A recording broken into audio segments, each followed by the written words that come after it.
Cricket खेलाड़ी को निर्मम भाव में हत्या करा जायछि। भद्रक चरंपा बजार रे युवकों को संघबद्ध छुरामाड़ करा जायछि। गुंठुणा बजार रे मेलण चलता बेले नृशंस हत्या करा जायछि। मृत युवक हेउछन्ति गुंठुणा बजार अंचलर कुमार स्वामी बोली जଣାपड़ी।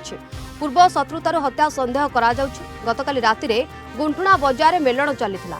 एही समय 4 जण युवक हठात आसी कुमार स्वामी को धक्का मारी छुरामाड़ करथिले। तांको पेट और छाती रे गभीर आघात लागिथिला। गुरुतर अवस्था तांको उद्धार करी स्थानीय लोक भद्रक डाक्तरखाना रे भर्ती करथिले। सेठारे डाक्तर तांको मृत बोली घोषणा करिसेंति। अघटन घटाइबा परे दुर्वृत्त माने घटनास्थल फेरार हो जाइथिले। भद्रक टाउन थाना पुलिस और साइंटिफिक टीम घटनास्थल रे पहुंची अभियुक्तों को धरिबा पई तनाघना तदंत चलाइछि। अभियुक्तों परिवार 3 जन को थाना रे अटक रखी पचराउचरा करुछि पुलिस। तेबे आसामी माननकु चिन्हट करा जाय सारिछि। खूब शीघ्र सेमानकु गिरफ करा जिवो बोली भद्रक एसपी सूचना दैछन्ति।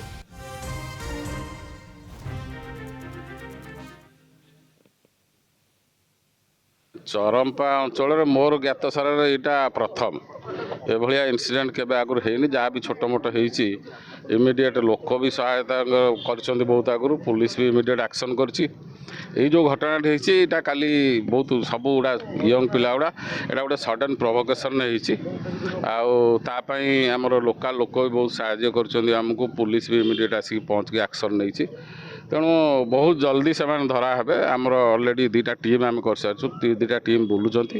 आईआईसी भी एठू कम सारा पुणी जा मिसबे।